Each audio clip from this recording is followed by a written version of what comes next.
Right. My name is Francis Paul. At the request of the Dean of the Forest Douzaine, Richard Hume, I have been asked to say a few words about today. I'm very honoured to do it. I was elected chairman of the Corbet Commemoration Committee by a narrow margin. Anyway, that's why I'm doing this. I've got a little speech. Don't be worried. It starts off, actually.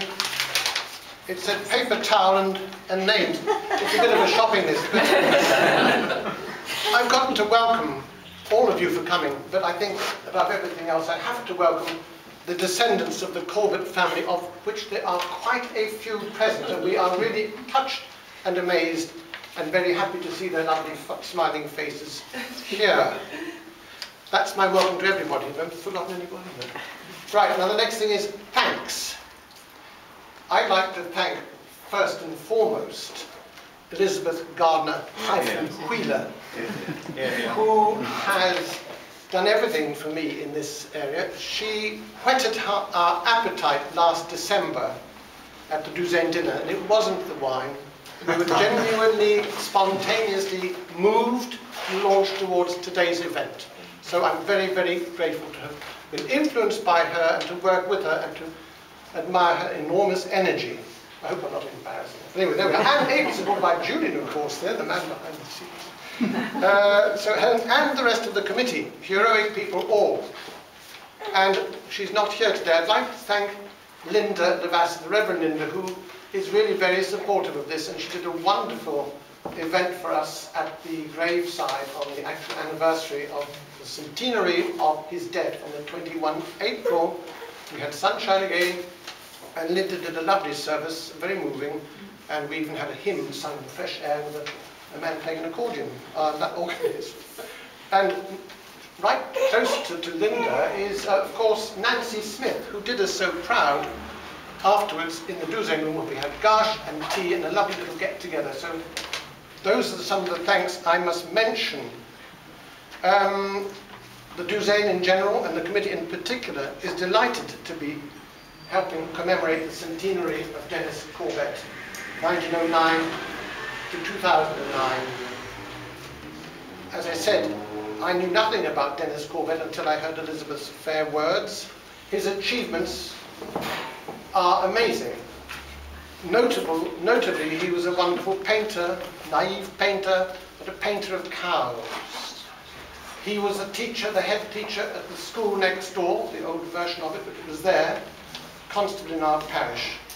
His achievements, of course, I think are highlighted by his literary achievements. He could write poetry, not only in English and ordinary French, but also in Guernsey.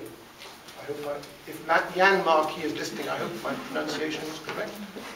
So 3 languages, prose and poetry, and some of his poetry is most moving. Some of us are going to recite some tonight. I've chosen a very short one. I can't remember things. If I may just ramble a little bit, we had a program of events. There it is, the graveside ceremony, a beautiful illustrated lecture on the 22nd done by Elizabeth. Wonderful event we had in the Forest School, and today the opening of this event. Now, behind all this, a flurry of emails, a storm of emails has grown up, coming from as far afield as Newfoundland, Canada, where Christian Corbet, with a huge string of letters after his name, who is a descendant of Dennis Corbet, is himself a highly recognized painter, and of his own volition, he took it upon himself to paint a fresh portrait of the late Dennis, and we are now going to, very shortly, we'll be unveiling this portrait, which it is hoped, or it is intended, it will be hanging in the school.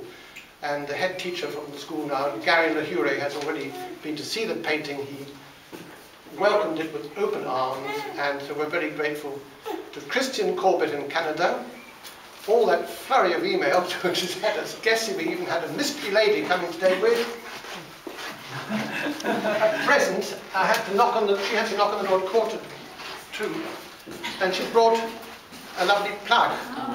Is it from Canada or England? I don't know where it's from. A wooden plaque to go with the portrait, which you will see shortly. And we're very grateful to Christian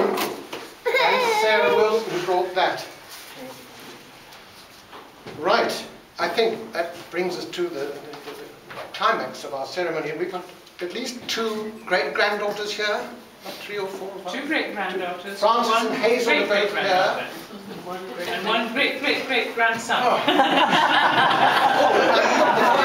Included in my welcome, though, was my welcome to Maximilian Dennis Latimer. Maximilian Dennis Latimer, 17 months. There he is. Yes. And he's on the bottle. He's on the bottle.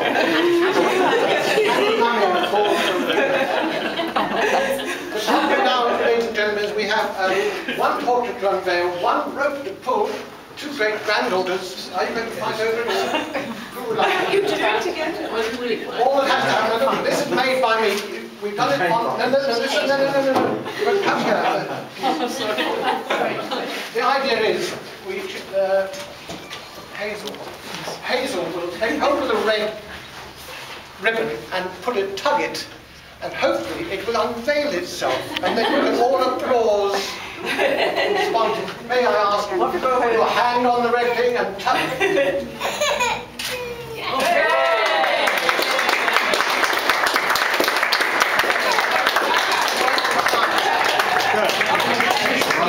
You can't see the likeness at all. Francis got a few words actually. Francis got Yes, just a few words. Okay, over to Francis. You've already introduced family, so I can leave that a bit.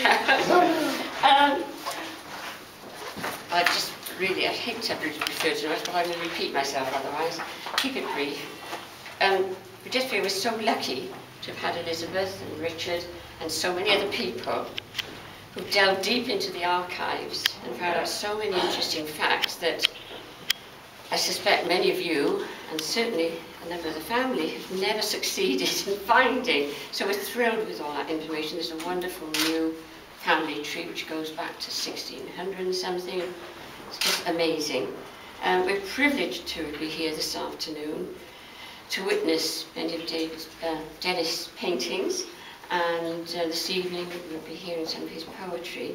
My father used to read some of those, and I've known about Dennis since I was so high, as of all generations. I'd like to thank everybody in connection to me who's made this possible, and the cooperation of so many other people who've helped you with the presentation of all these paintings. We're truly delighted that Guernsey is honouring, commemorating our grandfather, my great-grandfather so well. And thank you all for coming, and I believe it's now open.